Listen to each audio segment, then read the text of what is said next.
بھارت مسلمانوں کے ساتھ ناانصافی کی شرمناک مثال، گجرات فسادات، اجتماعی زیادتی کے سزا یافتہ مجرم رہا، بلقیس بانو کو انصاف کون دے گا؟ بھارتی ریاست گجرات میں 20 برس قبل ہونے والے مسلم کش فسادات کے دوران مسلمان خاتون کا گینگ ریپ کرنے والے مجرموں کو رہا کر دیا گیا۔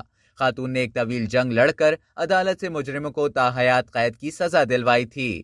ممبئی ہائی کورٹ نے بھی انہیں مجرم برقرار رکھا تھا۔ سن 2002 میں گجرات میں ہونے والے فسادات کے دوران ایک گاؤں میں 11 افراد نے بلقیس بانو نامی مسلمان خاتون کو اجتماعی زیادتی کا نشانہ بنایا تھا اور ان کے ساتھ ایک 3 سالہ بیٹی کو زمین پر پٹخ دیا تھا، جس سے بچی موقع پر ہی ہلاک ہو گئی تھی۔ اس انسانیت سوز واقعے کے بعد مقامی ڈاکٹروں اور پولیس اہلکاروں نے بھی ملزمان کو بچانے کے لیے کیس میں رد و بدل کیا تھا۔ مودی حکومت کے اس فیصلے کو انسانی حقوق کی تنظیموں اور اپوزیشن جماعتوں کی جانب سے کڑی تنقید کا نشانہ بنایا جا رہا ہے۔ 2002 کے فسادات میں 1000 سے زائد لوگ مارے گئے تھے، جن میں زیادہ تر مسلمان تھے۔